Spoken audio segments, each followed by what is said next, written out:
Malien an ka foli ani tanni bɛ aw bɛɛ lajɛlen ye. An b'a fɔ aw ye bi ye juin kalo tile 2 ye san 2022 n'an b'a fɔ 2 juillet 2022. An sigira an bɛ aw ka émission préférée kɔnɔ espace de vérité n'o ye tiɲɛ kɛnɛ. Bi émission nafa ka bon kosɛbɛ ka sabu kɛ actualité ka ca an bolo bi kojugu. An ye an balimakɛ wele ni ale Karimu ye, aw bɛɛ lajɛlen bɛ a wele ko Krimo. Krimo bɛ jamana actualité maîtriser togoya min na, aw kɛra maa caman ye mun ye an wele k'a fɔ aw famalen don Krimo ma. N y'a fɔ aw ye Krimo tun tɛ yan, a tun bɛ Sikaso. Alhamdulillah a nana bi, a nana ka bɛn ni actualité camanba de ye jamana in kɔnɔna la. Aw kɛra maa caman ye mun ye an wele Mali kɔnɔ ani Mali kɔ kan ko actualité baw mun bɛ yen ka an k'an da don olu la. Min bɛ se ka to jamana kɔnɔdenw bɛ faamuyali sɔrɔ u la togoya min na. An ye a ye États-Unis kumana. États-Unis ka kuma a ye mɔgɔw siran kosɛbɛ. O tɛ dɔ wɛrɛ ye k'a fɔ MINUSMA bɛ Mali kɔnɔ, MINUSMA ka mandat banna ka renouveler. Min ye MINUSMA ka déplacement ka autorisation ɲini jamana marabagaw fɛ waati bɛɛ n'u bɛ taga yɔrɔ min na k'u ka fɛnw fɔ jamana marabagaw ye k'u diyagoyalen tɛ k'o kɛ. Jamana marabagaw ka MINUSMA to yen n'u b'u ka opération kɛ n'u bɛ taga yɔrɔ min na k'u ka fɛnw kɛ u yɛrɛ bakun ye. Kɛra sababu ye maa caman bɛ yen mun siranna kosɛbɛ. O waati kelen fana la Espagne ministre des affaires étrangères ale fana kumana, a ka kuma senfɛ a y'a yira k'a fɔ min ye OTAN ka intervenir Mali la yan ko balilen tɛ.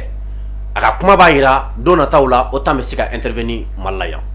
O kɛra an y'a jateminɛ Espagne États-Unis ka kuma kɔfɛ Espagne ambassadeur ka nin kuma fana Espagne ministre des affaires étrangères ka nin kuma fana fɔ a ye maa siran kosɛbɛ. An dun b'a dɔn an ka jamana marabagaw u ye min da Faransi ka diɲɛ bɛɛ y'a ye. An b'a dɔn Faransi fana a tɛna n'a ɲinɛ. Faransi bɛ ka janfa bɛɛ lajɛlen na bɛn min bɛ se ka to jamana in a bɛ déstabiliser togo min na ni ale dɛsɛra ka ban déjà a bɛ se ka diɲɛ jamana wɛrɛw fara a yɛrɛ kan togo min na ka na Mali déstabiliser bɛɛ b'a dɔn o ye Faransi ka baara ye. O kuma ninnu bɛɛ lajɛlen kɔfɛ an ka ministre des affaires étrangères et de la coopération internationale l'excellent ministre n'o ye Abdoulaye Diop ye. Farafinden bɛɛ bɛ se ka disi gosi ni cɛ kɛlɛ min ye a ka kodɔn ani a ka Mali kanu sababu la. N'i ye Mali dɔgɔya a b'a yir'i la k'a fɔ Mali ye jamanaba de ye a b'i bila i place la. Kunun a ye Espagne ka ambassadeur min bɛ Mali la yan a ye a convoqué k'a ka na a ka kuma o ka ministre des affaires étrangères ye kumakan min fɔ. Bi u sigira o kuma na mun de bɔra kuma in kɔnɔna la an bɛ an da dɔw la k'o fɔ aw ye aw bɛ n'a dɔn k'a fɔ tiɲɛ yɛrɛ la ministre min bɛ an bolo n'o ye Abdoulaye Diop ye fasoden ɲuman don jamana kanubaa don a bɛ baara la jamana kɔnɔdenw ye o bɛ na kɛ an ka thème ba fɔlɔ ye. An ka thème ba filanan o bɛ na kɛ jumɛn de ye. Espagne ambassadeur convoquélen kɔfɛ a y'a ye Nations Unies na u ka sigi ka fɔ ba min kɛra sisan n'o tun k'a ka boli MINUSMA ka mandat bɛ se ka renouveler ou a tɛ se ka renouveler. O senfɛ diɲɛ jamanaba 5 ɲɔgɔnna sariya bɛ mun bolo ni an b'a fɔ droit de veto mun ka hakilina bɛ ta kosɛbɛ ba la o jamanaba 5 ninnu u bɛɛ lajɛlen y'u ka hakilina fɔ. An y'a ye ko vote kɛlen ka ban fo ka taa se jamana wɛrɛw ma ko jamana 13 ɲɔgɔnna ko olu y'u ka hakilina di ko olu sɔnna MINUSMA ka mandat a ka renouveler. Mais min ye diɲɛma kamana gan kosɛbɛ o ye ko Chine ni Russie olu yɛrɛ minɛ u m'a fɔ ko awɔ u m'a fɔ ko ayi. Jamana kɔnɔdenw dun y'a ye bi an bɛ yɔrɔ min na bi ala ta kɔfɛ jamana jigi dɔ ye Chine ni Russie ye ko n'o olu ye nin kɛ yala o tɛ janfa ye wa. An ka ministre des affaires étrangères Abdoulaye Diop a bɔra ka kuma tuguni ni a y'a ye jamana kɔnɔdenw b'a fɛ ka kunna siri waati o waati a bɛ bɔ ka ɲɛfɔli kɛ jamana kɔnɔdenw ye pour que an kana kunna siri. Abdoulaye Diop ko min ye Chine ni Russie ka yɛrɛ minɛ ye k'o victoire diplomatique dɔ ye Mali bolo a bɛ an ni Chine ni Russie cɛ relation coopération k'a b'o sinsinni k'a b'o yira an bɛna an da dɔ fana la ka se ka ɲɛfɔli kɛ aw ye o fana la. Thème ba sabanan ye min ye o tɛ dɔ wɛrɛ ye OTAN ko kuma min bɛ yen CEDEAO bɛɛ b'a dɔn Mali bɛ CEDEAO la bɛɛ b'a dɔn la CEDEAO est pilotée par la France bɛɛ sɔnna o yɔrɔ fana ma bɛɛ b'a dɔn fana Mali fana ni Faransi fana man di CEDEAO dun bɛ Faransi ka baara de la o CEDEAO kelen bɔra sisan ani OTAN u ye traité dɔ kɛ u ni ɲɔgɔn cɛ n'an b'a fɔ ko coopération dɔ bɛ OTAN ni CEDEAO ni ɲɔgɔn cɛ sisan diɲɛ bɛɛ y'a ye. Yala ni Mali tora CEDEAO la CEDEAO tɛ se ka kɛ sababu ye ka na ni OTAN ye Mali la wa oro fana ye aramadenw jorokun dɔ ye an bɛna an da don o la an ka thème sabanan kɔnɔna la ka ɲɛfɔli kɛ jamana kɔnɔdenw ye nin de thème saba ye jamana kɔnɔdenw b'a fɛ ka min kɔnɔ k'u dɔn an b'a fɔ Karim bɛ yan bi Karim bɛna nin bɛɛ lajɛlen détailler aw ye Sikaso dankɛlɛ n'a y'a da don nin thème bɛɛ lajɛlen na aw kɛra maa caman ye mun ye an écrit WhatsApp sanfɛ vocal caman dugu jɛlen ye appel caman sɔrɔ n ko aw ma aw ka hakili sigi an ka baara ye kunnafoni di de ye an tɛ kunnasiri kɛbaga ye aw bɛ yɔrɔ min na aw jɔrɔlen don aw faso la bi an bɛna bɔ ka kumakan fɔ aw ye aw bɛ min faamu min bɛ se k'a to dɔ bɛ bɔ jɔrɔ la minnu bɛ ka an mara bi bɛɛ lajɛlen bɛ se ka fili mais k'a fɔ k'u bɛ jamana janfa fo ka diɲɛ kɛ min o tɛna na sɔn ma fili bɛ se ka bɛɛ sɔrɔ ni ala sɔnna an ye yɔrɔ mun ye min kɛra jamana marabagaw ka filiw ye an da se o yɔrɔ ninnu bɛɛ lajɛlen ma nka sani n ka kuma di Karimu ma n b'a fɔ nin émission kelen radio so 10 de bɛ Mali kɔnɔ bi min bɛ nin émission kelen in rediffuser u ka radio la ka sabu kɛ émission nafa ye a bɛ ka baara min kɛ jamana joli taabolo la radio so fɔlɔ ye radio islamique ye ale bɛ Kolokani Daɲɛ FM o bɛ Nara Cikan FM o bɛ Kolonjɛba Miracle FM o bɛ Buguni radio Gɛɲɛkan ale bɛ Fana Filadugu FM ale bɛ Kasaro n'o bɛ Kita fɛ radio Wasulu FM ale bɛ Yanfoli la Wateni FM o bɛ Ɲɛna n'o bɛ Sikaso fɛ fo ka se radio Sanso FM ale bɛ Sanso Mori la o bɛ Buguni fɛ fo ka taa se radio Toguna FM ale bɛ Bayangara ville la radio promoteur an b'u bɛɛ lajɛlen fɔ auditrices ni auditeurs an bɛ u bɛɛ lajɛlen fɔ k'a fɔ k'u bisimila an ka émission préférée sanfɛ min ni an b'a wele espace de vérité n'o ye tiɲɛ kɛnɛ ka jamana korona wele ka na an ka da don jamana kunkanko kuma la fasoden ɲumanya ani tiɲɛ kɔnɔna la ni an bɔra ye bamananw ko woni tɛ san sɔrɔ ni juru tɛ dɛmɛbaga dɔw de bɛ an na a bɛ san kelen ni dɔ bɔ sisan mun nalen don k'u ka fɛn bɛɛ lajɛlen bila ka baara bɛɛ kɛ émission bɛ se ka kɛ cogo min na min ye kurantigɛ ye min ye forfait ko ye min ye baara wɛrɛw ye ka an dɛmɛ o bɛɛ la min bɛ se ka to émission in a ka se ka to senna a jɔlen ka se ka to mɔgɔw bɛ yen a bɛ san kelen ni dɔ bɔ sisan olu nana ka wulikajɔ bɛɛ kɛ émission bɛ se ka sabati cogo min na a maa fɔlɔfɔlɔ ye Bama Dramera ye ale ye produit garant PDG ba ye maa filanan o ye agent de voyage Alo Omora mɔgɔw ye fo ka taa se boisson énergétique Iber ma ani moussard douceur mɔgɔw ani an ka sirifukɛ Sek Serif Tiami Aidara sirifukɛ min a layidu ta an ɲɛ ko kalo kalo a bɛ saga kelen d'a ma k'an ka a dɔn furu la an bɛ foli lase sirifukɛ ma a ka kabako fura ni maa min mago b'a la a bɛ se ka weleli kɛ 78 78 03 03 kubara duman min fana bɛ yen an b'a fɔ dɔgɔkun kɔnɔna la maaw fana bɛ yen mun na bɛnna mun wulila ka se an ma k'u b'a fɛ ka émission sponsoriser ni ala sɔnna dɔgɔkun kɔnɔna la an da bɛ na se olu fana ma a dɔw bɛ yen u bɛ batteries ni panneaux u b'o olu dilan dɔw ta ye fɛn wɛrɛw ye ni ala sɔnna dɔgɔkun kɔnɔna la an n'an da se o bɛɛ lajɛlen ma an b'a fɔ aw ye o de ye bonne nouvelle ye an b'a fɛ ka min da aw tulo kan émission in a y'a partager kosɛbɛ a ka kɛr bila commentaire la ka tila ka j'aime digi parce que bi ta a nafa ka bon kojugu a y'a bisimila ka émission préférée sanfɛ espace de vérité Karim i ni ɲantuma awa Gandi ça va somɔgɔw bɛ di kɔri baasi tɛ yen Karim folikan jumɛn de b'i bolo ka lase maliyɛnden bɛɛ lajɛlen ma Mali kɔnɔ ani Mali kɔ kan ok Gandi n bɛ foli bila baarakɛɲɔgɔn bɛɛ lajɛlen ma parce que yan'an ka foli bila yɔrɔ wɛrɛ an bɛ foli bila yɛrɛ baarakɛɲɔgɔn ma ka d'a kan n'i y'a ye k'a fɔ mɔgɔ caman bɛ na u bɛna intervention kɛ minɛko ɲuman ani kunbɛli ɲuman don diɲɛ baara o baara n'i b'a kɛ n'a ka di yɛrɛ ye i b'a sɔrɔ i bɛ se sɔrɔ a kɔnɔ i bɛ fanga sɔrɔ a kɔnɔ yan'an ka foli kɛ yɔrɔ wɛrɛ an bɛ foli bila an yɛrɛ kɔrɔlamɔgɔw ma n'o ye Gandi maliyɛn baarakɛlaw ye k'u fo u ni cɛsiri u ni kodɔn professionnels don ala k'aw bɛɛ kelen ma ala kana nafiki dɔw cɛ o tɛmɛnen kɔfɛ an bɛ foli bila faso den ɲuman bɛɛ ma jamana in kɔnɔ an bɛ ɲɔgɔn sɔrɔ fɛn min na o ye fasoko de ye k'a ta jamana dancɛ bɛɛ lajɛlen la dancɛ ma bɔ dancɛ la a fɔra ko Mali bɛ daminɛ yɔrɔ min a bɛ laban yɔrɔ min na maa ma b'a kɔnɔ ko ye hakilina ye faso jɔko ɲuman ye an ka foli b'i ye kɛrɛnkɛrɛnnen ɲɛna ka foli bila Sikasokaw ye Amara i ka mécanicien Amara Berté i kanuba ba don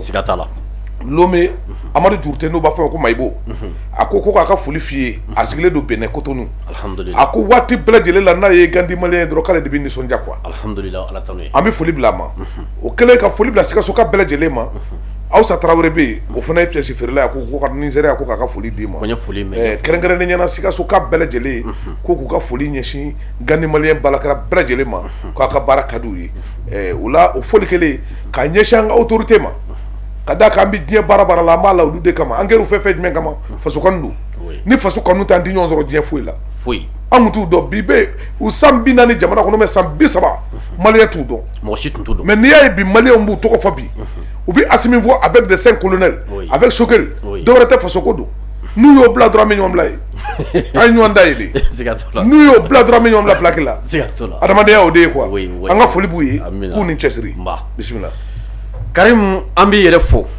ka bɔ Sikaso fo ka se yan kosɛbɛ. Karim n'an ye ni studio kɔnɔna la an bɛ nisɔndiya kosɛbɛ maliyɛnw bɛ nisɔndiya ka sabu k'i ka faso kanu ye ni anw ye maa ye k'i faso kanu b'i la i ko bɛ diya anw ye kojugu tiɲɛ don an ka kira kisi ni nɛɛma bɛ min ye ale de ko faso kanu ye lɛmɛnna dɔ ye kosɛbɛ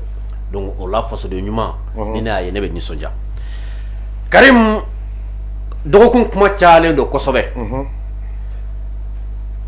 États-Unis ka menace kɔfɛ Espagne ministre des affaires étrangères a kumana bamananw b'a fɔ kumakan min ma k'a da ye falakɔnɔ bin tigɛ o ye kumakan jumɛn a ye jamana marabagaw a y'u menace kosɛbɛ a y'u baba a y'u a ɲini k'u lasiran ko OTAN nali Mali la yan k'a balilen tɛ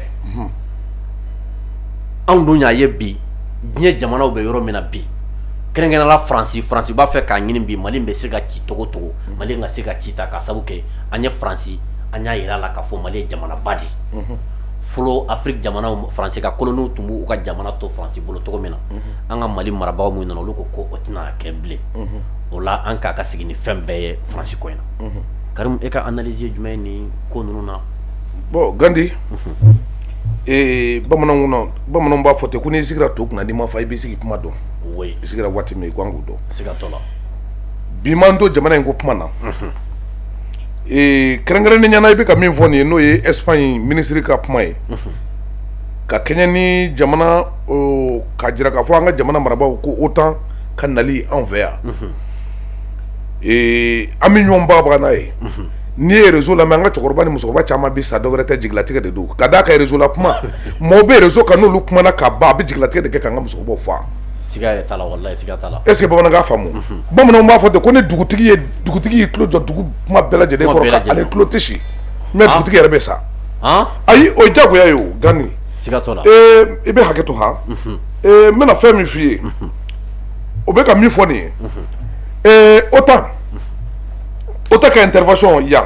Sahel kɔnɔ parce que an b'a fɔ de ko Sahel kɔnɔ OTAN ka intervention n bɛna ɲɛf'i ɲɛna n'i y'a jateminɛ yɔrɔ Faransi n'i y'a jateminɛ Faransi bɛ yan depuis en 1900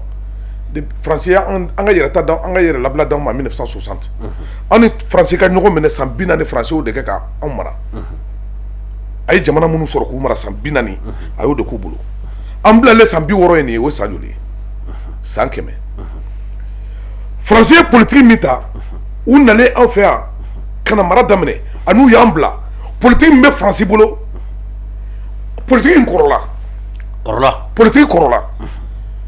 taasira politique taasira min bɛ yen face en Afrique n'u bɛ k'o kɛ ka anw mara politique in dépassera diɲɛ ɲɛ yɛlɛla ma diɲɛ ɲɛ yɛlɛla ma a kɛra sababu ye u ka politique in fɔlɔ olu tun bɛ mun kɛ hali an ka jamana yɛrɛ marabagaw tun b'o kɛ fɔlɔ ka mɔɔw bila ɲɔgɔn na pour que u ka se k'u ka fanga kɛ tubabukan la u b'a fɔ cogo di ko quoi il faut diviser pour mieux régner ka mɔɔw cɛ fara pour que u bɛ se k'u ka fanga kɛ bon Faransi ka taabolo tun y'o de ye an fɛ yan bon bi an bɛ yɔrɔ min na ni diɲɛ ɲɛ yɛlɛl'o ma diɲɛ politique diɲɛ i bɛ denmisɛn ba kelen an tun tɛ fɛn min dɔn fɔlɔ réseau y'a to an y'o bɛɛ dɔn Faransi o politique kɔrɔ min tun bɛ Faransi bolo ala nana kɛ Mali n'o ye Assimi les 5 colonels olu ɲɛ yɛlɛla a caman bɛ u ye kalan kɛ occidentaux ninnu de fɛ yen ni min ma kalan kɛ Faransi o ye kalan kɛ États-Unis u ye kalan kɛ Russie olu nana ye k'a fɔ nin taabolo min b'u bolo diɲɛ de waati sera nin ye ala ka kɛ de a nana ye k'a fɔ nin politique nin bɛ cogo min na bi anw k'an ti jɛn n'a ye an ye diɲɛ ko a bɛ daminɛ mɔgɔ dɔ de la nin ko in daminɛna Mali la anw ka les 5 colonels avec Choguel an ka gouvernement chef de gouvernement u y'a jira k'a fɔ Faransi la k'a fɔ taabolo min b'a bolo a tɛ ɲa parce que depuis Mali indépendance ta la ka na bila ni président kelen tɛ coup d'état kɛra bɛɛ la coup d'état kɛra bɛɛ la o b'a jira k'a fɔ a bɛ fɛn dɔ bɛ yen a bɛ kɛ sababu ye ka adamaden n'i ko i b'o kɔlɔlɔ ɲini mun de bɛ ka na n'o ye o de ye denmisɛnw bila u ka miiri k'a ye k'a fɔ depuis indépendance taara fo ka na se bi ma waati bɛɛ coup d'état de bɛ yen n'a ma kɛ Alifa Umaru Konare ye coup d'état kɛra bɛɛ la o de denmisɛnninw bila k'a lajɛ k'a fɔ est ce que an tɛ miiri wa o miiri de nana n'a ni tubabu ka na ye a erreur tɛ mɔgɔ si ye c'est la France bɛɛ faransi de a bɛɛ ye faransi de ye o de kɛra sababu ye ni denmisɛnw wulila k'u jɔ u tigɛja fɛ k'a fɔ an tɛ jɛn n'a fɔ ye bilen an nafa yɛrɛ Gandi o min n'o kɛra a nana ni faransi ka ambassadeur gɛnni ye ka bɔ yan i y'a faamuya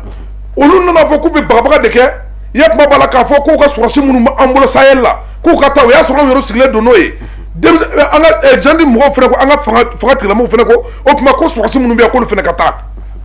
force française o ma taa wa o taara o min taara ala nana kɛ a kɛra sababu ye farafinna fɛn fɛn bɛ francophonie fɛn bɛ jamana 15 la a bɛɛ murutila k'a fɔ tubabu an ka kɔlɔlɔ ye tubabu de ye kɛrɛnkɛrɛnnenya la faransi de ye an ka kɔlɔlɔ yɛrɛ yɛrɛ ye o caman murutila hali ni dirigeant ma muruti population murutila n'i y'a jateminɛ Burkina Niger Cameroun Zaïre nin bɛɛ Kinshasa nin bɛɛ murutila k'a fɔ anw tɛ francophonie an tɛ faransi ka mara yɛrɛ fɛ bilen fiyewu a kɛra bɛɛ ɲɛna o min kɛra faransi ani jamana dɔw de bɛ baara kɛ o faransi ka allié bɛ yen o c'est comme i bɛ ka min fɔ le chambre permanent de l'ONU jamana 15 don mais jamana 5 de bɛ yen min ye veto ye o jamana 5 i b'a ye jamana puissance ba 3 de b'a kɔnɔ sous puissance 2 faransi fana ka allié jɔn ye c'est les États-Unis a ka allié jɔn ye c'est l'Angleterre olu jamana 3 de bɛ baara kɛ Russiw ni Chinois de bɛ jɛkulu kelen na faransi ka fanga ye jɔn ye n'i y'a jateminɛ veto nin yɛrɛ kɔnɔ faransi ka fanga ye a ka colonies de ye sinon foyi tɛ faransi bolo foyi t'a bolo foyi tɛ faransi bolo droit de veto b'a bolo ka sababu k'a ka colonies voilà faransi droit veto la ka sababu k'a ka colonies de ye jamana 15 b'a bolo a fanga ye olu de ye a ka nafolo bɛ bɔ yen de faransi ka développement b'olu de bolo faransi ka fɛn bɛ b'olu de bolo n'a fɔra k'olu bɛ bɔ faransi bolo dɔrɔn n'olu bɔra faransi bolo dɔrɔn Amérique yɛrɛ bɛ affaibli oui a ka droit de veto fana bɛ minɛ a la n bɛ fɛ k'o de f'i ye n'o kɛra dɔrɔn Amérique yɛrɛ bɛ affaibli parce que Amérique fana a fanga dɔ ye faransi ye politiquement faransi yɛrɛ bɛ politique dɔn ni Amérique ye États-Unis mais militairement Amérique de fɔrilen don économiquement Amérique de ye setigi jamanaba ye ale fana bɛ ka jamana 2 in fara a yɛrɛ kan pour que a yɛrɛ kɔgɔ ka k'u Russie ni Chine na est ce que bamanankan faamu olu nana ye k'a fɔ jamana bɛ yɔrɔ min na bi ni Américain kulela dɔrɔn faransi bɛ kula kɔ u y'a ye k'a fɔ n'u ye faransi to a yɛrɛ bolo n'u ye faransi to a yɛrɛ bolo faransi mana affaibli a bɛ fɔ Amérique yɛrɛ affaibli la oui an bɛ sira min kan sisan i y'a faamuya affaibli tɔla ye mais o jamana ba 2 nin n'i y'a jateminɛ Amérique yɛrɛ tellement a bɛ siran a yɛrɛ tor'o la waati min u ye veto créé Américains yɛrɛ nana ye k'a fɔ halisa an k'an yɛrɛ renforcer u nana ka na les groupes mafieux ka mafia groupe dɔ former ko veto to sen na a y'a sɔrɔ bɛɛ bɛ veto kɔnɔ ka mafia groupe dɔ former ko o dilan kɛrɛfɛ a bɛ fɔ o de ma ko OTAN. oui ka Nations Unies to u ka bolo kan u bɛɛ b'o kɔnɔ u tila ka taa groupe wɛrɛ groupe dɔ former ka dɔw kɛrɛnkɛrɛn olu ka don o kɔnɔ u b'a fɔ o de ma ko OTAN ka jamana dɔw ɲini k'o fara ɲɔgɔn kan oui pour que k'u tɔ renforcer o OTAN k'o kɛ jumɛn ko OTAN jamana kelen n'i y'a signé ko ni kɛlɛ ko a bɛ bin kan OTAN jamana bɛ fara ɲɔgɔn kan ko ka to o jamana dɛmɛ or k'o bɛ veto kɔnɔ olu bɛ fɛngɛ kɔnɔ o bɛ droit de olu bɛ veto kɔnɔ Russiw fana y'a ye nin bɛ yɔrɔ min na sisan nin bɛna kɛ ko wɛrɛ ye Russiw fana ye blocage fɛn dɔ labɛn groupe dɔ labɛn o groupe ninnu olu fana ye coalition dɔ labɛn pour que u kana se ka affaibli o de ye Corée Iran Turquie la Chine la Russie u ye jamana caman bɛ yen u y'olu fara ɲɔgɔn kan jamana minnu ni Américains tɛ ɲɔgɔn kan fɔ olu fana taara k'olu jamanaw ɲini k'u fara ɲɔgɔn kan pour que u fana ka force sɔrɔ pour que OTAN kana se ka force sɔrɔ u kunna. d'accord donc Russie de fana bɛ ka na Afrique nɔfɛ sa pour que Afrique fana bɛ se ka fara o jɛkulu kan. i bɛna faamu o la sisan a ye jamana minnu fara ɲɔgɔn kan olu jamana ninnu force t'u la farafinna o force t'u la farafinna. Faransi ka politique ko tun bɛ Faransi bolo ni a bɛ yakuma b'a la ka mɔgɔw bila ɲɔgɔn na pour que a bɛ se ka fanga sɔrɔ parce que munna ni adamaden ni basigi tɛ yɔrɔ o yɔrɔ adamadenw tɛ se ka foyi kɛ yen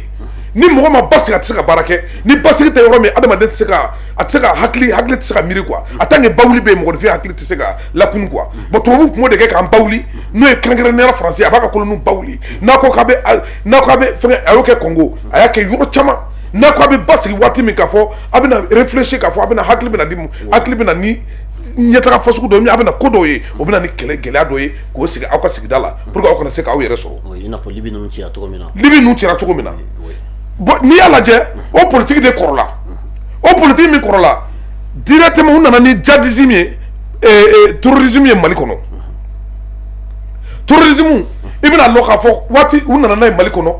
parce que u tun y'a planifié ka sɔrɔ bi tɛ u y'a planifié ka sɔrɔ bi tɛ u nana hakilina sɔrɔla cogo di n bɛn'o f'i ye temps min b'an bolo i jija an ka ɲɛfɔ maliyɛnw ye pour que ayi bi an bɛ yan de Karim an bɛ yan de temps de bɛ yen. tubabu Faransi nana ni nin hakilina ye cogo di la guerre de Libye waati min na Libye ni Kadhafi n'u wulila k'u bɛna Kadhafi kɛlɛ mercenaires minnu tun bɛ Libye ATT de y'a ɲini ka di Kadhafi ma des mercenaires la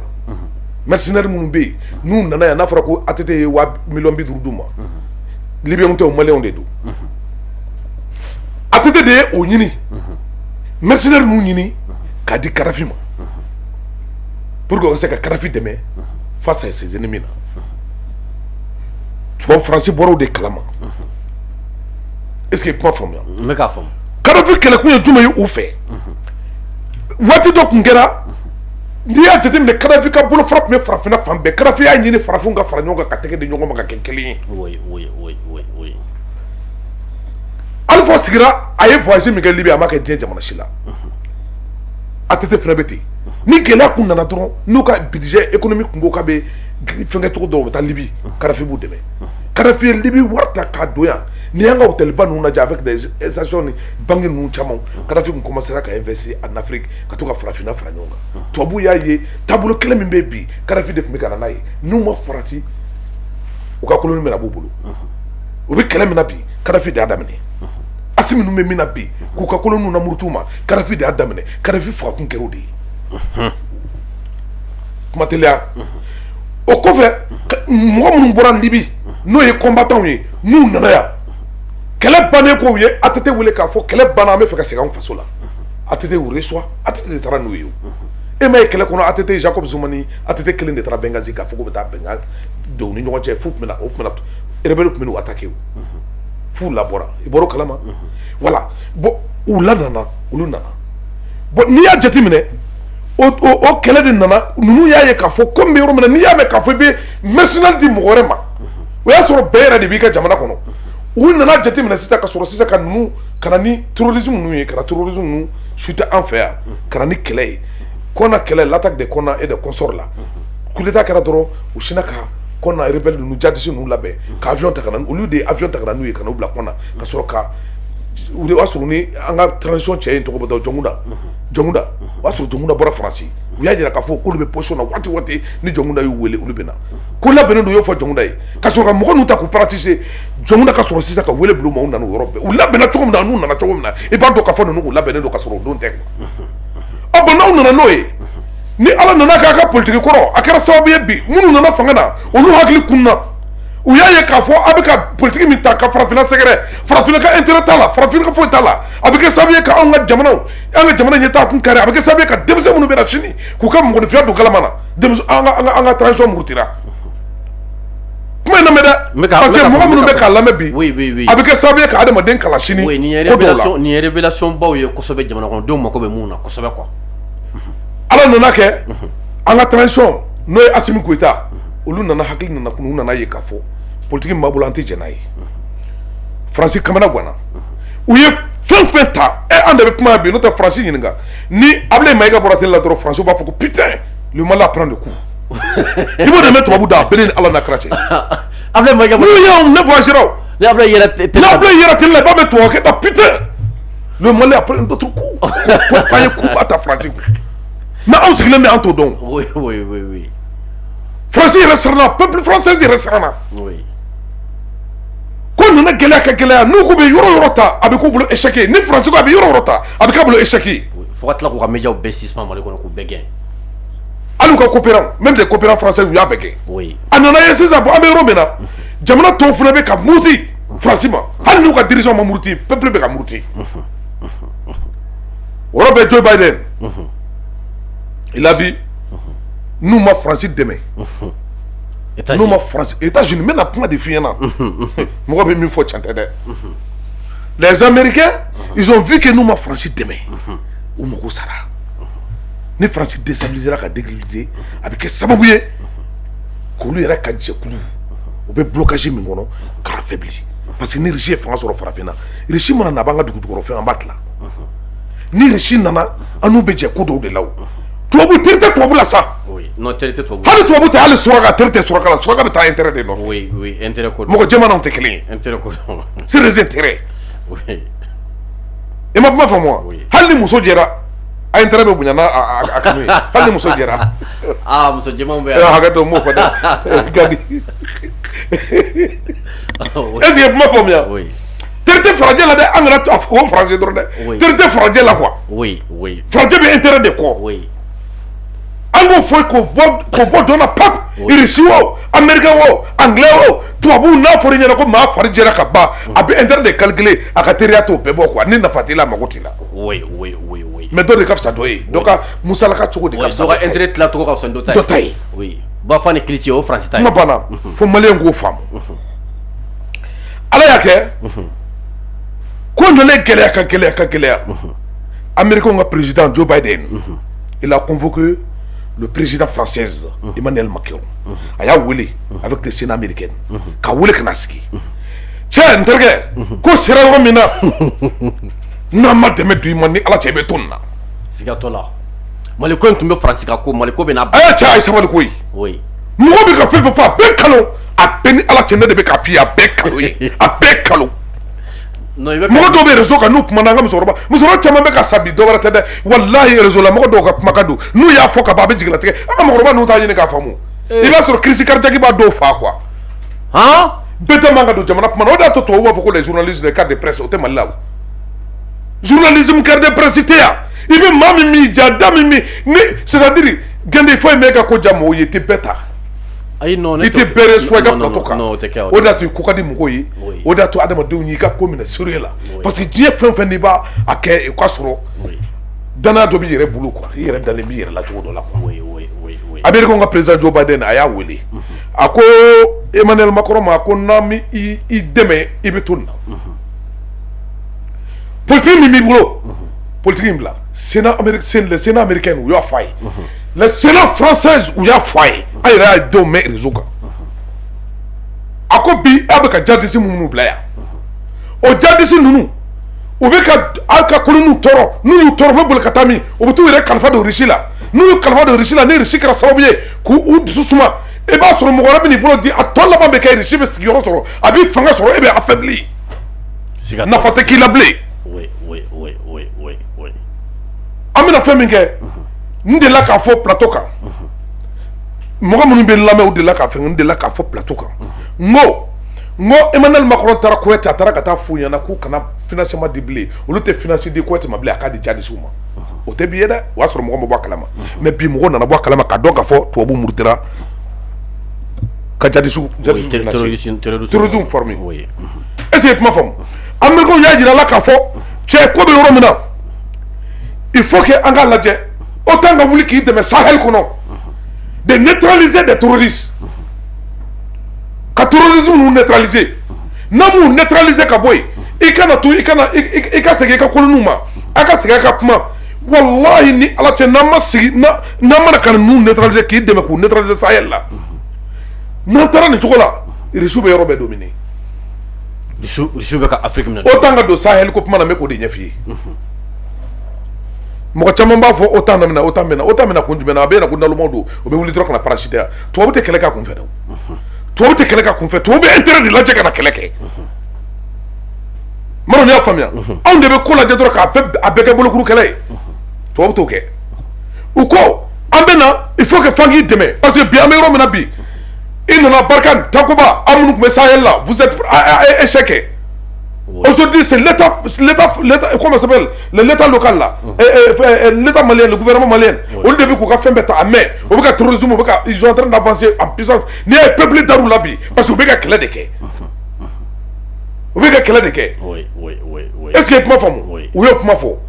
Dans cette semaine, il y a tout à fait, il y a pas matière à tourner. u ye terrorisme minɛ n'u b'a fɔ ma ko Osama Diko u ma terrorisme dɔ minɛ wa terrorisme min minɛna n'a ko kuma ko France de ye wari di un certain Aboubacar Hamadou ma ko wari dira ale yɛrɛ ɲɛna sagi ko sagi warilama dira avec l'armée française ko France de bɛ marifa d'u ma Mondoro attaque la k'olu ni France de ye Mondoro attaque ɲɔgɔn fɛ kan mun kɛra oui c'est ça qu'il a dit ko Mondoro attaque min kɛra ko avec l'armée française ko de attaque ɲɔgɔn fɛ ko attaque minnu kɛra des camps comment ça s'appelle les grands camps caman bɛ Burkesi ale ni Djingani Djiranguru ko camp minnu attaque la k'olu ni armée française de y'a kɛ ɲɔgɔn fɛ il a bel et bien dit nin ye France ko dalen fiɲɛ est-ce que kuma faamuya Osama Diko ye nin fɔ diɲɛ bɛɛ ɲɛna a y'a fɔ tubabu y'a mɛn o de diɲɛ bɛɛ paniqué voilà nin de kuma kun ye est-ce que kuma faamu c'est là américains y'o mɛn américains o fɔra yɔrɔ min le chef d'opération de l'OTAN chef d'opération de l'OTAN o yɔrɔ bɛɛ u y'o wele u y'a wele aux États-Unis u y'a wele Maison Blanche la ka taa fɔ ye avec le ministre des affaires français le ministre des affaires étrangères françaises u y'u wele ka taa k'a fɔ a ɲɛna cɛ kuma min bɛ ka fɔ terrorisme o ye djihadisme a bɛ ka kuma min fɔ i y'a mɛn u y'a ja yira la k'a fɔ e bɛ ka a fɔra k'aw de bɛ ka marifa d'u ma aw de bɛ ka fɛn d'u ma yɔrɔ nin de la ka nin fɔ n ko olu de bɛ marifa di olu de bɛ gasoil olu de b'a bɛɛ kɛ n de la k'a fɔ u ye terrorisme minɛ Buguni attaque la o y'a sɔrɔ mɔgɔw ma kɛ tan fɔlɔ ne y'a kuma ɲɛfɔ o y'a sɔrɔ mɔgɔw ma dɔn a tilala ka na laban ka kɛ tiɲɛ parce que bilahi adamaden i bɛ diɲɛ fɛn fɛn kana to adamadenw ka tigi la tiɲɛ fɔ o min kɛra n'u y'o yira u ko fo ka disposition ta c'est pour cela américains ka tiɲɛ kuma na k'a jira k'a fɔ obligatoirement il faut que l'OTAN soit intervenir au Sahel o ma fɔ Mali o ko OTAN bɛna intervenir Sahel la mun kama le grand terrorisme la minnu bɛ yen k'u neutraliser i b'a fɔ u ye mun ko Osama Ben Laden na en Afghanistan parce que u y'a kɛ Osama tilala ka k'u bolo kɔlɔlɔ ye bi n'an bɛ yɔrɔ min na mun y'a to Amadu Kufa bɔra o don ka intervenir Kufa kumana minɛ munna Kufa kumana a kumana mun na a kumana jumɛn na téléphone Kufa kumana min a kumana Masina de France kelen kuma fɛ ko le Kufa faga u y'a fɔ wallahi u y'a fɔ fo k'a fɔ ka musow donna furuya la o ma fɔ u y'o bɛɛ fɔ an ɲɛna ko olu de ye Kufa faga France ma fɔ France y'a fɔ ko non u y'a fɔ o France kelen bi Kufa bɔra ka nin kuma fɔ a kɛra diɲɛ bɛɛ ɲɛna a ka image a bɔra min n'i y'a bɛn Kufa bɔra ko dɔ de bɛ yen Kufa bɔra ko dɔ de kalama n'i y'a ye Kufa ko k'olu de ma attaque kɛ Jalasago o de tɔw bilala ɲɔgɔn na de sinon a tɛ bɔ n'o ni tubabu ma kɛlɛ a tɛ bɔ minɛ caman bi n'an bɛ yɔrɔ min na bi jadisiw ni tubabu bilala ɲɔgɔn na n'i y'a jadisi bi ka bɔ ka nin fɔ jadisi minɛ ko fɔlɔ tɛ armée malien bolo nin ye o e tɛ la ka jadisi jumɛn bɔlen ka bɔ k'a fɔ ko tubabu de bɛ wari di tubabu de bɛ marifa di e tɛ la k'o mɛn jadisi jumɛn da n'a ma kɛ sisan ye o b'a jira k'a fɔ bɛnbaliya de bɛ yen n'i y'a ye jadisiw taara ka taa population faga n ko bɛnbaliya don Jalasago n'i y'a ye k'a fɔ jadisiw taara ka taa peuple faga n ko bɛnbaliya don bɛnbaliya de don o tɛ kelen ye yɔrɔ dɔ bɛ yen an b'o fɔ ɲɔgɔn ɲɛna fana kuma kɔnɔ kuma tɛmɛsen don Gandi i b'a lajɛ armée malien n'a ye mɔgɔ faga vers le pays de Gabon ni armée malien ye pouvoir ba kɛ ka monter en puissance ka mɔgɔw faga i tɛ dɔgɔnɔ minnu bɛ i tɛ dɔgɔnɔ dɔw kumakan mɛn n t'a fɔ dɔgɔnɔ bɛ i tɛ dɔgɔnɔ dɔw kumakan mɛn e b'u ye u bɛ bɔ wa armée ni mɔgɔ hakɛ faga jadisi e fɛ terrorisme la Mali armée ni mɔgɔ hakɛ faga terrorisme la e bɛ dɔgɔnɔ bɔlen ka kuma wa n t'a fɔ dɔgɔnɔ bɛɛ dɔgɔnɔ dɔw mais ni dɔgɔnɔ fagara i b'a ye dɔgɔnɔfini bɛ dɛsɛ sugu kɔnɔ u bɛɛ bɛ dɔgɔnɔfini dɔ don ka kurun dɔw ta ka sigi ka to ka armée malien déstabiliser ka to ka armée malien nɛni o kɔrɔ bɛ mun yira o b'a yira k'a fɔ olu yɛrɛ ka mɔgɔ fagali de ka d'u ye et ça c'est normal mɔgɔ min bɛ yen n'o bɛ taa ka t'i bali jugu la i ka kan k'o de supporter wa e jugu kɛlɛbaga e bɛ taa ka t'o de déstabiliser ka to ka t'o nɛni f'ale kɛ adamaden fa nin an sera yɔrɔ min na f'an ka ɲɔgɔn minɛ an ka kɛ kelen ye quoi ça c'est un de deux bi jadisiw ni armée française bi n'an bɛ yɔrɔ min na l'état française u ni France de kɛlɛla France tɛ wari di bilen mɔgɔ min bɛ ka wari d'u ma France bɛ k'a bali France bɛ k'a ɲini bi k'u faga de autant avec l'appui américain autant ka nali Sahel kɔnɔ de kana ninnu kana jadisi ninnu déstabiliser parce que n'u m'u déstabiliser n'u ma mɔgɔ ninnu faga a kɔlɔlɔ ka bon sini ma sinikɛnɛ ma France b'a ka colonie bɛ perdu. D'accord sani an ka avancer sani an ka bɔ OTAN kɔnɔ la yala CEDEAO ni OTAN ka se ka tɛgɛɲɔgɔnma min bɔra ka kɛ sisan bon bɛɛ lajɛlen dun b'a dɔn France de bɛ ka CEDEAO piloter est-ce que o tɛna na kɛ sababu ye c'est à dire parce que bɛɛ lajɛlen b'a dɔn Nations Unies kɔni Nations Unies kɔnɔna de dɔn olu ka intervention tɛna na se ka n'a Mali la tuguni ko a bɛ Mali déstabiliser cogo dɔ la ka Chine ni Russie to yen mais ni OTAN de don OTAN dun filɛ nin ye OTAN ni CEDEAO bɛ jɛ la yala o tɛ se ka kɛ porte d'entrée dɔ ye OTAN bolo ka se ka na Mali la wa. E bɛ ka min fɔ OTAN ka nali n ye yɔrɔ dɔ fɔ Maro ni y'a faamu OTAN ka don CEDEAO la o y'u ka porte d'entrée de ye mais u ka nali ye fɛn min ye c'est pour contre les djihadistes n ko France ye kɔlɔlɔ dɔ de kɛ n bɛ k'o de f'i ye OTAN de bɛ ka France dɛmɛ pour que ka djihadiste ba ninnu faga Maro ni bamanankan faamu tubabu bɛ ka France bɛ ka don yɔrɔ de ɲini min ɲɔngirila u bolo min bɔnna u bolo min bɔnna yakuma b'a la min bɔnna France bolo bi américains ni yakuma b'a la anglais de bɛ ka fara ɲɔgɔn kan u bɛ jɛkulu min kɔnɔ a bɛ fɔ o de ma OTAN olu de bɛ fɛ sa ka France ka nin erreur min ye France sɔrɔ k'a ɲini k'a tile pour que France ka colonie kana tila a la ko in kun ye o de ye Maro ni bamanankan faamu ko in kun ye o de ye mais sini ma de bɛ na ne ka cɛ segin ma k'a fɔ k'u bɛ na e ko sanu jama yiri fɛ yan e ma jama bɔ ka yir'u la wa e ko gazi yiri fɛ yan kɔlɔn sen dɔrɔn gazi poyira ka bɔ fɔ tasuma bɔra la Kati fan fɛ e m'o yira tubabu la wa e m'a fɔ ko dugu a ka dugu Buguni sigilen bɛ jumɛn kan Lithium kan e m'a fɔ ko France y'o ye wa n ko daji bɛ ka bɔ miɲɛ de fɛ donc u mago b'olu de la diɲɛ de mago b'o la olu tɛ diɲɛ de mago b'o la u y'a ye Russie de bɛ na nin bɛɛ minɛ a tɛ se ka kɛ ni kɛlɛ ye kɛlɛ tɛ fo ka na ni phase wɛrɛ de ye an ka kɔlɔlɔ ye fɛn min ye bi o ye djihadiste ko de ye an ye armée française gɛn kɔlɔlɔ ye parce que u dɛsɛra ka djihadiste kɛlɛ OTAN y'a ye k'a fɔ n'u mana ka France dɛmɛ Sahel kɔnɔ France bɛna ka colonie perdu mais n'o sera jatigɛ kuma na an bɛ taa ɲɔgɔn jatigɛ ka kɔnɔboli bila ɲɔgɔn na ten an ka musokɔrɔba bɛɛ bɛ ɲini ka na sa ka ban ala ni jatigɛ fɛ donc e bolo sisan OTAN nalen ne bolo tɛ o de don terroriste kɛlɛ de olu bɛ kana de OTAN nakun tɛ Sahel kɔnɔ foyi ye u bɛ ka u ye mɔgɔ minnu former u ye mɔgɔ jouer minnu dilan ka jouer bɛɛ tiɲɛ o ye terroriste ninnu u b'u faga de i y'a mɛn Russie bɛ yɔrɔ o OTAN tɛ taa ye i ma kuma faamu wa Russie bɛ yɔrɔ o OTAN tɛ taa ye n'i y'a mɛn réseau dɔ kunna ko Russie bɛ ko OTAN bɛ Syrie ko Russie bɛ Syrie OTAN bɛ Syrie a tɛ fɛnkɛ na c'est ouvertement a tɛ yen Russie de bɛ yen ka Bachar dɛmɛ OTAN bɛ dogo de la américains bɛ yen dogo de la OTAN tɛ ka intervention accord public la des accords verbal u tɛ yen accord verbal la OTAN tɛ yen accord verbal la olu de bɛ ka mɔgɔ ninnu dɛmɛ les sunnites la OTAN bɛ ka sunnites dɛmɛ mais c'est pas ouvert verbal tɛ c'est pas officiel est-ce que kuma faamu Russie bɛ yɔrɔ o yɔrɔ e ala sa photo b'a fa dɔn sa bilahi photo b'a fa dɔn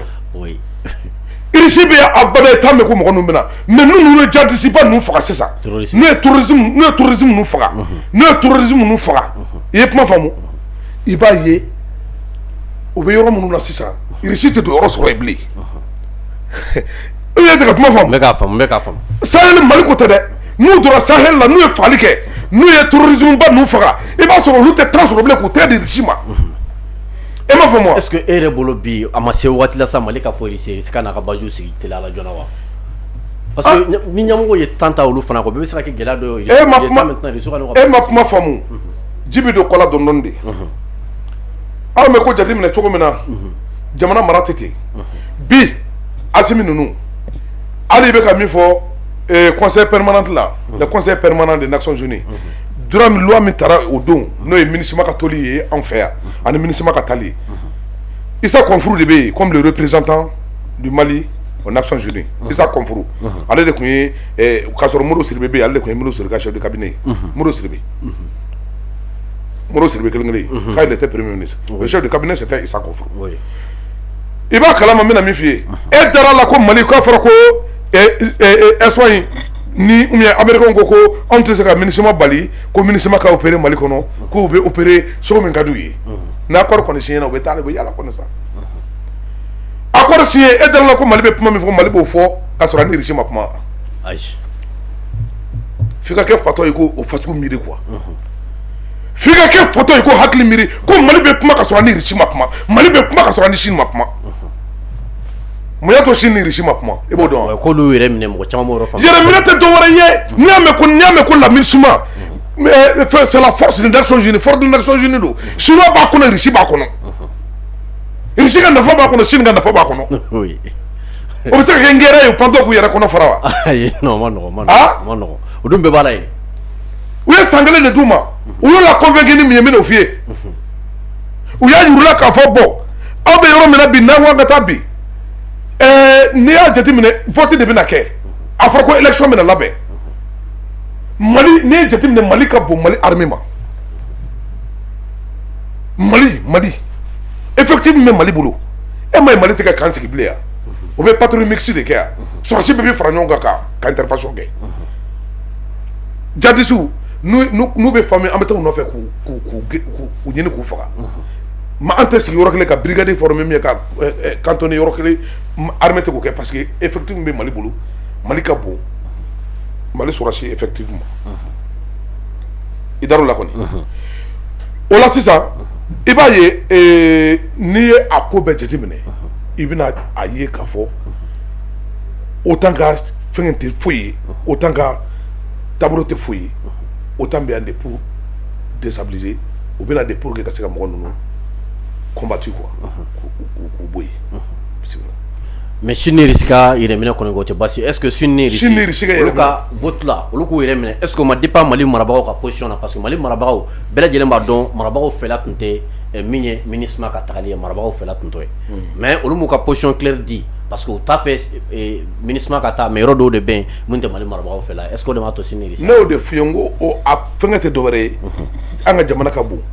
u y'a jira k'a fɔ mɔgɔ ninnu na k'u la convaincre k'a f'u ɲɛna bɔ aw bɛ ka ninnu bɛ to yan san kelen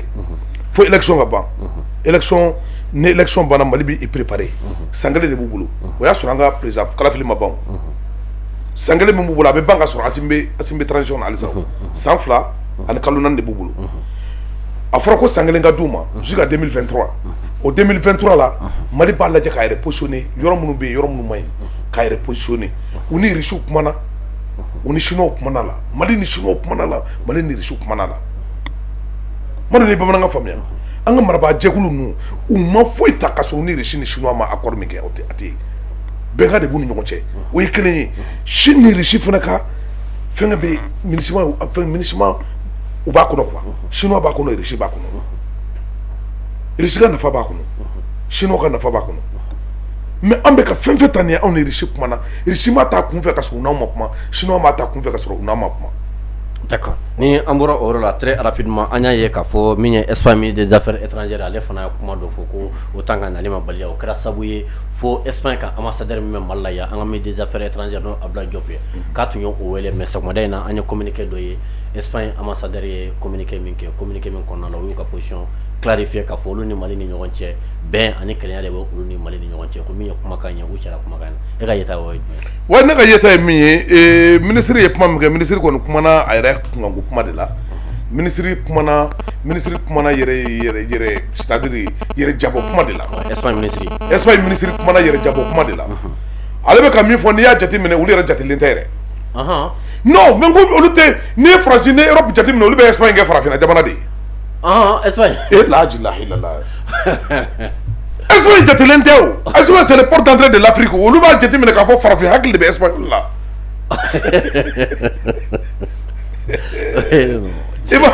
i m'a faamu wa tubabu i b'a ye tubabu bɛ kuma dɔ fɔ ko l'espace est un facteur d'intelligence plus tu s'en vas sur tu deviens bête i m'a faamuya olu ka jate la dɔrɔn ninnu ye farafin de ye Espagnol ye farafin de ye o de bɛ tubabu hakili la parce que k'u gunnen bɛ farafinna da quoi olu fana bɛ k'u yɛrɛ fisaya Marocain ye Marocain bɛ k'a yɛrɛ fisaya Mauritanien ye Mauritanien fana bɛ k'a yɛrɛ fisaya Malien ye diɲɛ bɛ ten de ka taa mɔgɔw b'u yɛrɛ fisaya ɲɔgɔn ye ka taa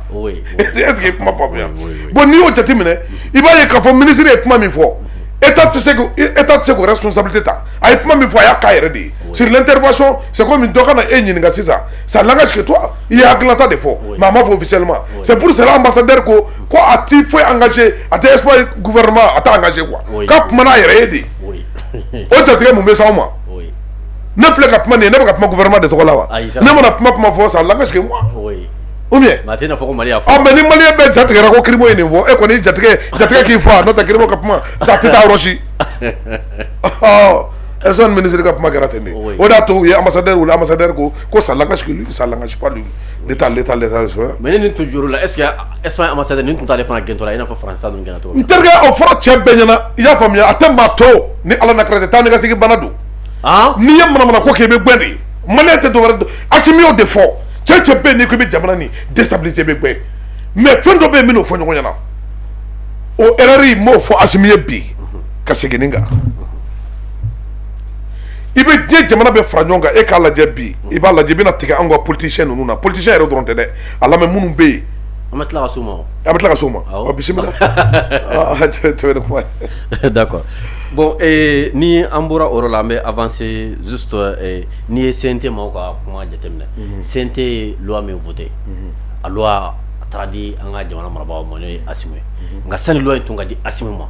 jamana kɔnɔden fanba ye tɛgɛrɛ fɔ ko loi in ka ɲi surtout politiciens yɛrɛ olu ye tɛgɛrɛ olu ye sumun de sigi quoi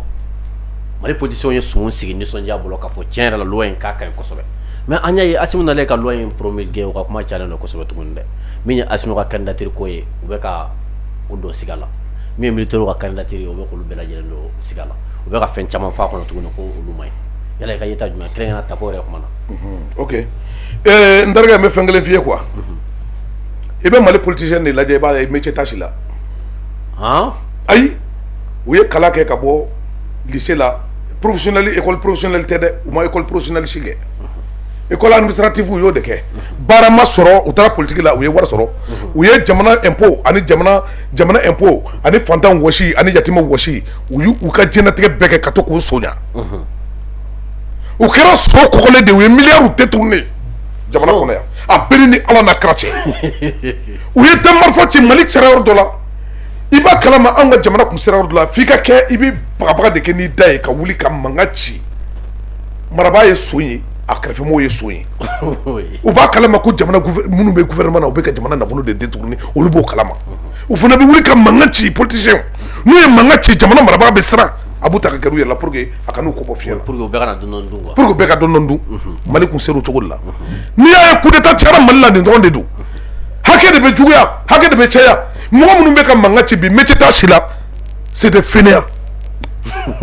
c'est des fainéants baara t'u la métier bɛ min e k'a jateminɛ politicien ta ka na i k'a lajɛ min ka métier ye min ye ni min tɛ gouvernement a tigi i b'a sɔrɔ a tɛ baara la politique de y'a to a ye place sɔrɔ voilà politique de kɛra olu ka profession ye est ce que i kuma faamu mankan min bɛ ka ci bi dɔwɛrɛ tɛ i bɛ ka tile la minnu tun bɛ ka mankan minnu ye mankan ci bɛ ka la olu nana don gouvernement na u bɛɛ y'u datugu a caman tɛ yan kɛrɛnkɛrɛnnenya la Cɛbilen tun bɛ gouvernement Cɛbilen tun bɛ ka mun bɛ ni Cɛbilen ma min fɔ ka ni Sumala to ɲɔgɔn fɛ Cɛbilen nana gouvernement na Cɛbilen kɛra cogo di Cɛbilen kɛra cogo di a mankan dara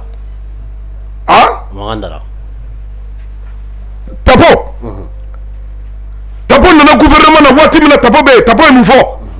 Tako m'a fɔ ko ni M5 ye kɛlɛ kɛ ale bɛ M5 ko k'a to ale bolo wa a ka débat don a m'o fɔ a tɛ mɔgɔw bolo téléphone na ou bien a tɛ yen a tɛ archive la a m'a fɔ k'a bɛ mɔgɔ ninnu k'a bɛ Yakumaba la k'a bɛ M5 mɔgɔw ni min y'a kɛ Yakumaba la ko n'i bɔra a b'i minɛ k'i datugu a ma mɔgɔ minɛ k'u datugu wa a ye jɔnni datugu i bɛ na tribunal la don min i ka kiiri bɛ kɛ o don i bɛ minɛ don min i ka kiiri bɛ kɛ o don i bɛ taa kaso la o don i bɛ minɛ don min i ka kiiri bɛ kɛ o don i bɛ taa kaso la o don a y'a kɛ wa a ma kɛ a kɛra mais o mɔgɔ kelen min n'o y'o kɛ mɔgɔ minnu na a ye mɔgɔ minnu k'u datugu olu de tɛ fanga na bi yan o de tɛ Sogɛli ninnu yan Sogɛli de tun tɛ ka lutte o don olu de tun tɛ M5 ye wa bi Sogɛli de tɛ premier ministre ye wa o Tako kelen ni coup d'état kɛra k'o ka fanga tiɲɛ o minɛna ka datugu ka tila k'o labila Sogɛli bɛ fanga na o bɛ kɛ fɛ wa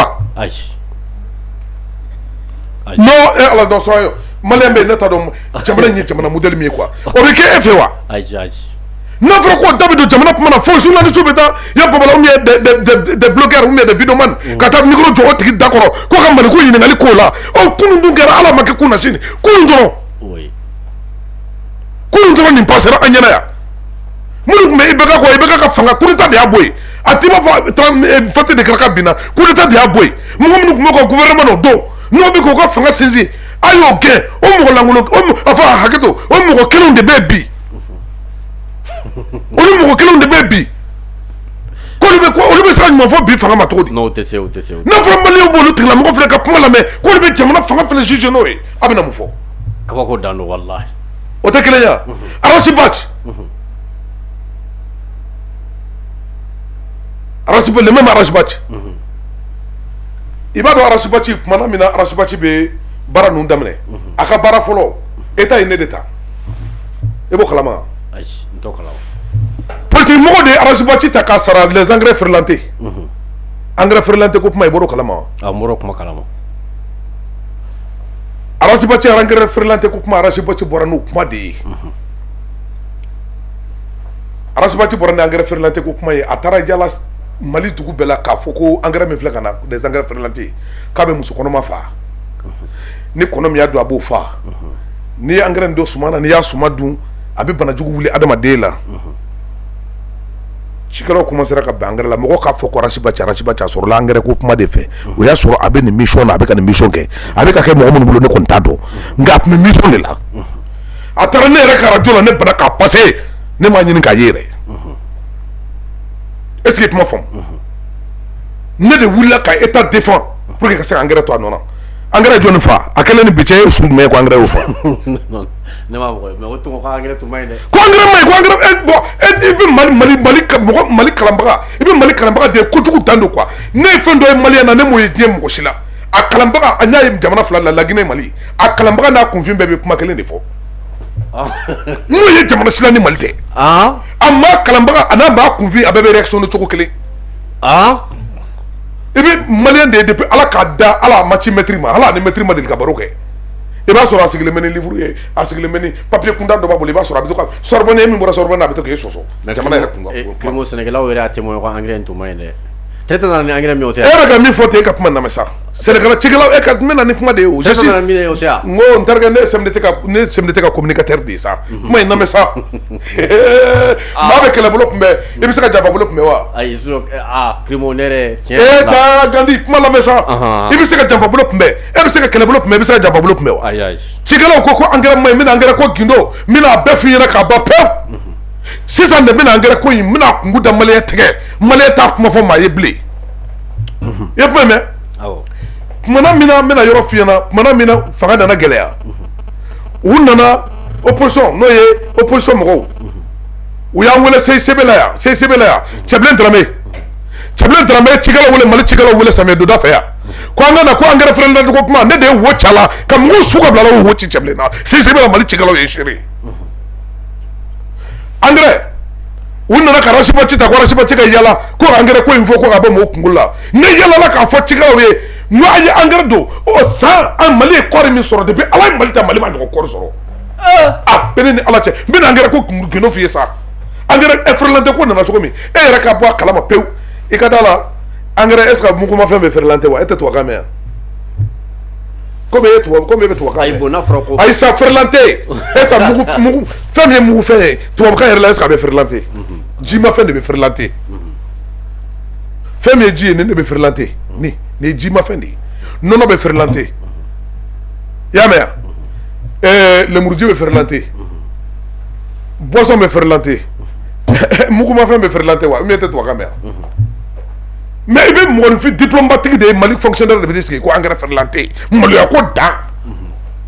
engrais bɛ kɛ hors norme de ye les engrais soient hors norme engrais kɛ fɛn de tɛ k'a la maa tɛ ferɛlanté engrais tɛ ferɛlanté fɛn ye o tubabukan fɔlɔ in b'o bɔ yen fɔlɔ o tubabukan bɛ yen par exemple sisan n'i ko hors norme ferɛlanté c'est à dire i b'a dɔn nafa ye ferɛlanté ye k'a fɔ ko engrais tun dafalen tun tɛ o ye hors norme de ye et puis n bɛna min f'i ye ko in sɔrɔla cogo min n bɛna ɲɛ f'i ye i b'a kalama Seydou Natoumé de tun bɛ Mali engrais bɛɛ di il donnait les engrais en Côte d'Ivoire ale tun bɛ Côte d'Ivoire ravitailler ale de tun bɛ Burkina ravitailler Seydou Natoumé Tukuna ale de tun bɛ Laginɛ ravitailler Seydou Natoumé de tun bɛ Niger ravitailler engrais la Seydou ko engrais n'o ye Seydou Natoumé ala y'a kɛ Mali cikɛlaw fɔlɔ de y'a fɔ ko Seydou ko engrais ko a man ɲi Seydou Natoumé Tukuna industrie ko n'i y'a ka engrais don suma kɔrɔ ko samiyɛ wɛrɛ b'a sɔrɔ engrais ma yelen ne ye CMDT ka communicateur de ye i b'o kalama au monde rural ko n'i ye Seydou ko engrais don suma na ko samiyɛ wɛrɛ b'a sɔrɔ engrais ma yelen an ka Mali cikɛlaw de y'o fɔ i ye kuma in mɛn ala nana kɛ Côte d'Ivoire fana le ministre de l'agriculture ivoirien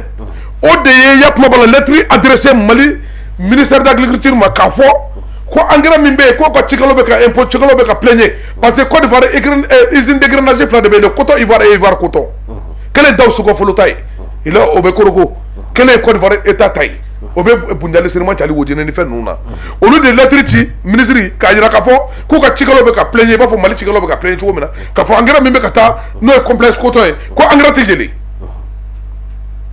o lettre min n'o cira kuma lamɛn dɛ o engrais cira ministre ma ministre fana engrais in kɛ copie ye ka dɔ ci Seri Nantume ma ka engrais kɛ copie ye ka lettre in k'a kɛ copie ye ka dɔ ci ministère de l'agriculture ma o y'a sɔrɔ cɛ bɛ yen RPM cɛ in tɔgɔ ye di Bakari Tereta o y'a sɔrɔ ayi Tereta sa Bakari Tereta o y'a sɔrɔ Bakari Tereta de ye yakuma bala fɛnkɛ ministère de l'agriculture ye Mali kɔnɔ o don o lettre min n'o dira o y'a sɔrɔ Sikaso maire Kalifa Sanogo o de ye CMDT PDG ye lettre nana ka na di i b'a dɔn an ka Mali ministre ninnu i bɛ lettre de don u kan u b'a di u ka chef de cabinet ma u tɛ prêt ka préparer ale kɔni y'a minɛ ten dɔrɔn parce que olu fɛ foyi tɛ se ka k'u la quoi Bakari Tereta ma lettre in a ma considérer quoi o min n'a sera Sikaso PDG ma n'o ye Kalifa Sanogo ye Kalifa Sanogo ko engrais min n'o bɛ ka fɔ tan o y'a sɔrɔ ale nana ale ko bon engrais min bɛ yen ni cikɛlaw bɛ ka imposer n'a ye n'a bɛ ka kɛ sababu ye ka jamana sɔrɔ sen kɔ engrais ni a bɛ bɔ nin cogo la a bɛ kɛ appel d'offre national ye a tɛ di Seri ma bilen Seri Nantume kelen ma bilen a bɛ di yakuma bala a bɛ kɛ appel d'offre international ye bɛɛ bɛ n'a ta ni min gagné na o ka na n'a ye parce que a bɛ bɛɛ bɛ ka plaigner yakuma bala ni Seri Nantume ka engrais ye o ma bɛn Seri Nantume ma wallahi ni ye nkalon dara lahara ma bɔ a la ne de wulila ka taa ne de y'a jamana bɛɛ kɛ ne i b'a kalama Seri Nantume tun bɛ ka engrais di Mali ma da min na il donnait la tonne à 117 000 francs la tonne Mali engrais tɛ dilan Mali la yan engrais tɛ dilan yan wa Seri Nantume tun bɛ ka engrais di Mali ma à 117 000 francs la tonne a b'a di Côte d'Ivoire ma da min na i b'a dɔn wa 110 000 francs la tonne mais a yɛrɛ de b'a don a ka mobili kɔnɔ ka taa livrer Côte d'Ivoire a kuma di yakuma bala Côte d'Ivoire a b'a di Burkina ma da min na i b'a dɔn wa 115 000 francs la tonne a b'a di Niger ma da min na i b'a dɔn 115 000 francs la tonne a b'a di Mali ma 117 000 francs la tonne mais a bɛ dilan Mali de la i b'a dɔn ye fɛn min ye parce que politique mɔgɔ minnu bɛ yen bi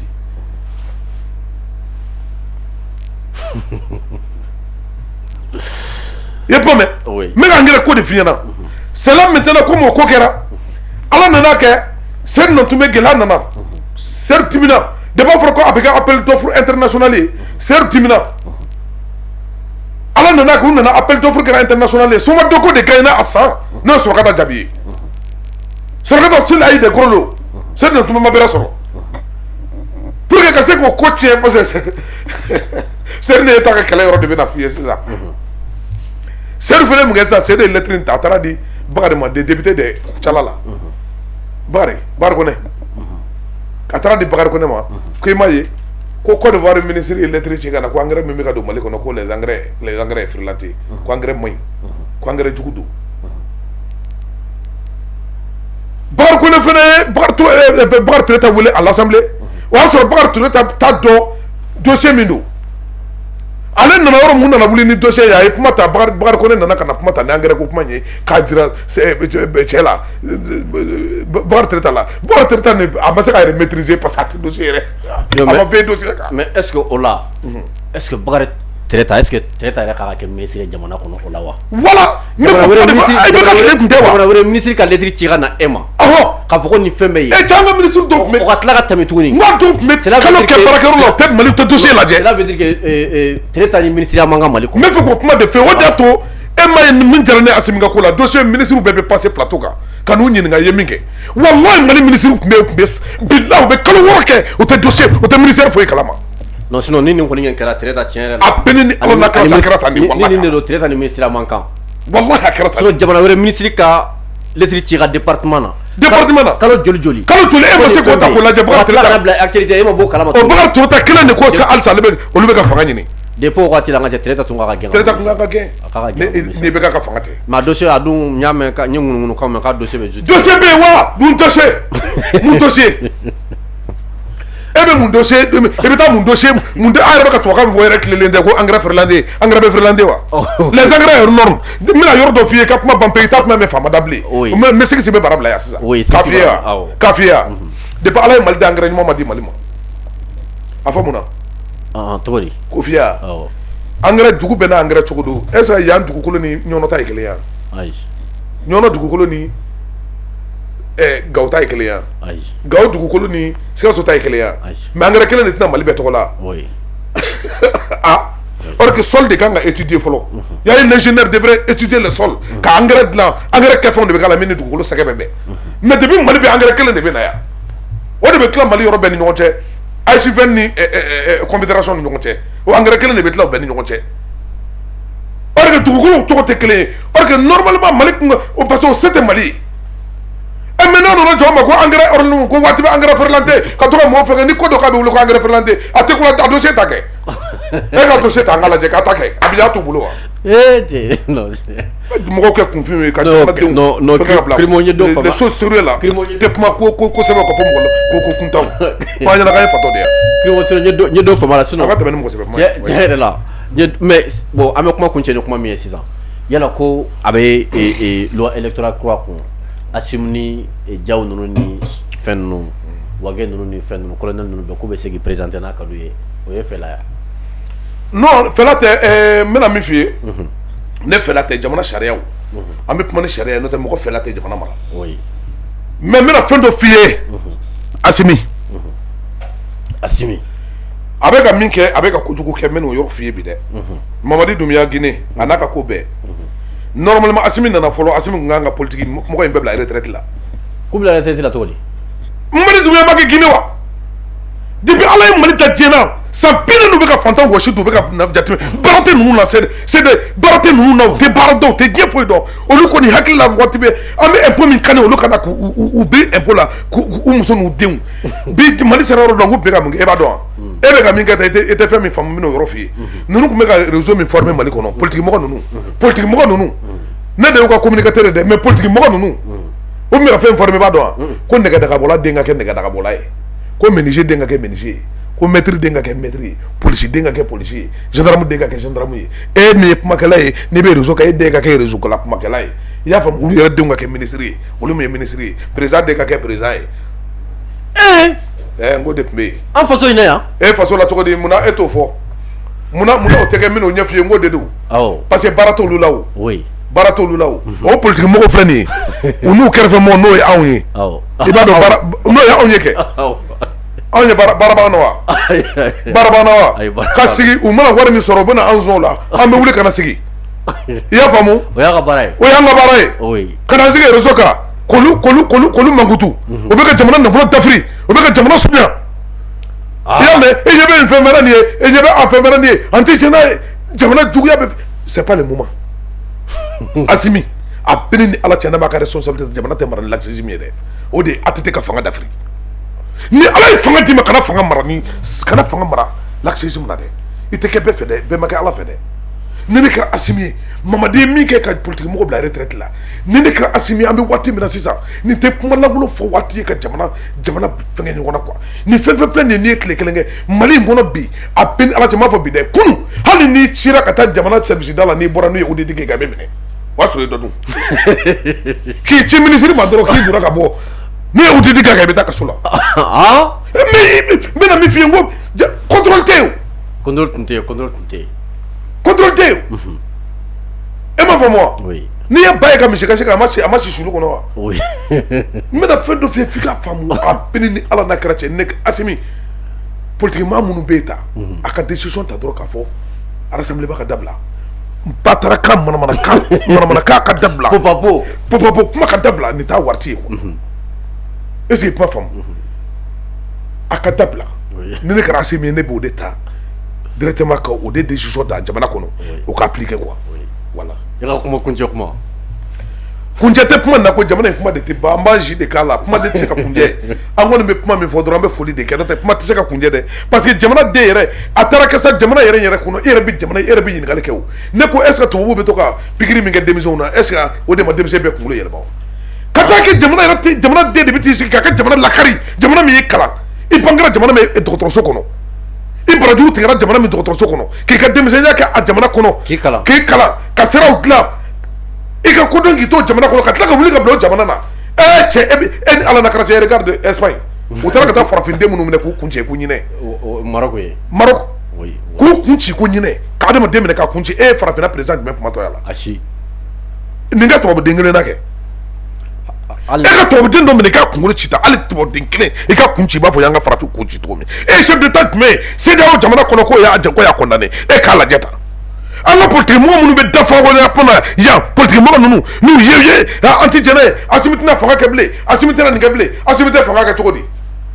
jamana loi ye jamanadenw de ye n'an y'a ta k'a fɔ ko an ka sariya de bɛ na kan n'a y'a problème kɛ ni CNT jɛnna n'a ye Asimi bɛna fanga na piyan a bɛna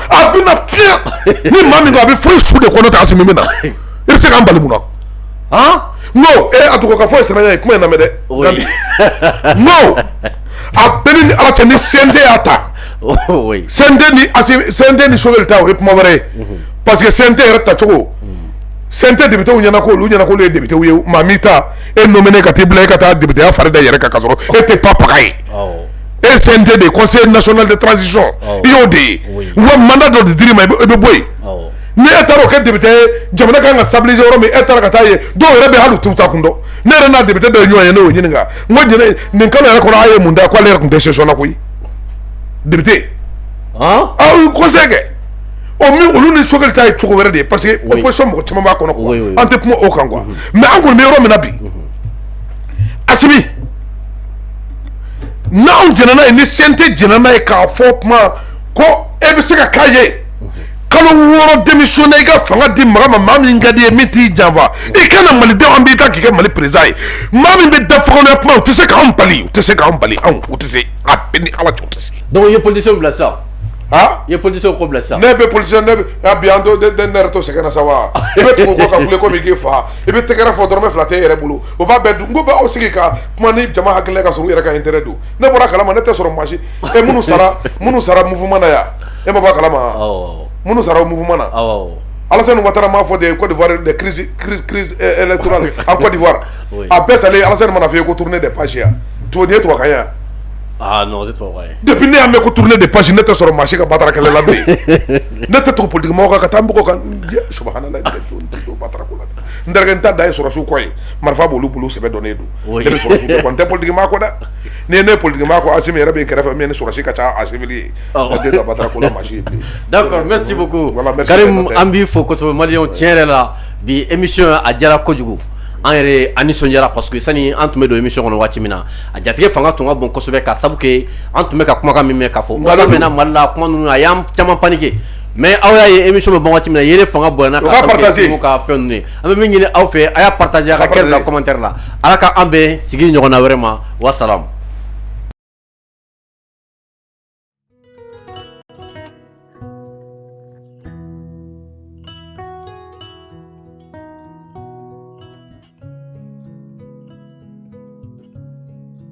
Gadan ni ko gadan o bɛ tali kɛ produit la i n'a fɔ café gadan nɔnɔmugu gadan citron gadan fo ka taa se thé gadan ma ale ni lɔgɔti gadan ninnu ye produit ye minnu bɛ dilan anw yɛrɛ fɛ yan kɛrɛnkɛrɛnnenya la société Dramera et Frères maaw fɛ.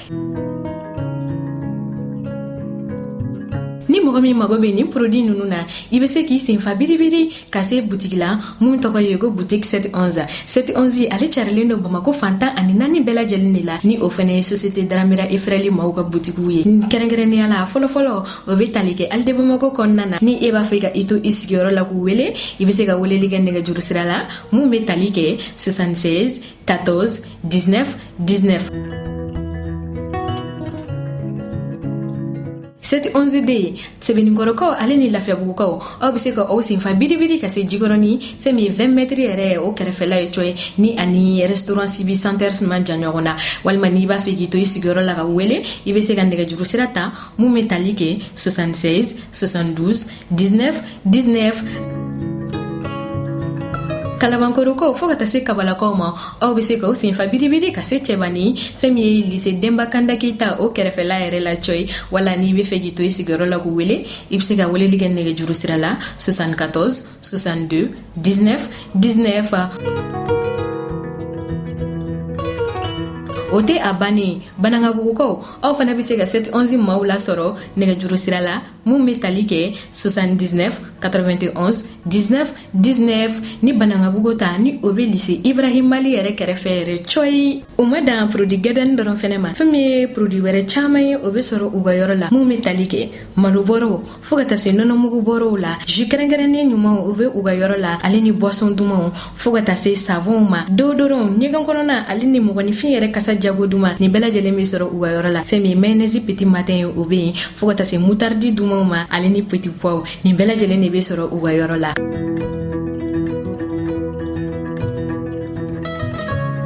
ka wasa sɔrɔ dumuniko ta fanfɛla fɛ a fɔ ko société Dramera et frères lafiya bulonba.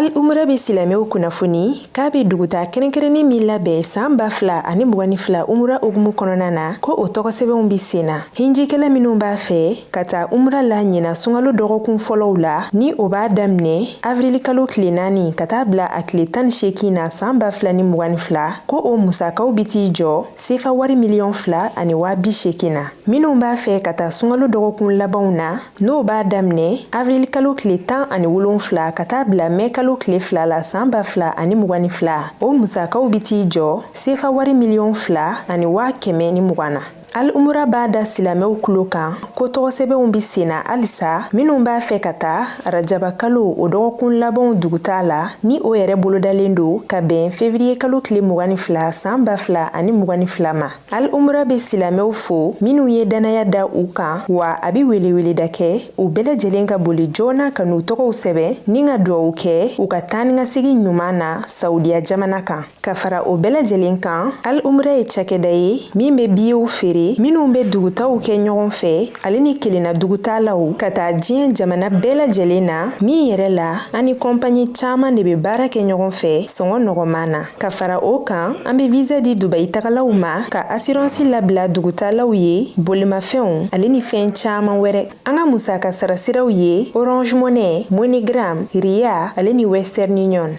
Al umra sigiyɔrɔ bɛnnen do immeuble Fatoumata Soumaré ma rue Baba Jara porte 460 ka ɲɛsin immeuble Jige 3 ma nɛgɛjuru siraw 20 24 34 78 20 22 24 74 walima 64 28 28 15 64 78 88 68 66 76 77 21 juru walima 76 15 37 84 an ka email alomrabas@yahoo.fr an ka bɔlɔlɔ sira http://alomra.com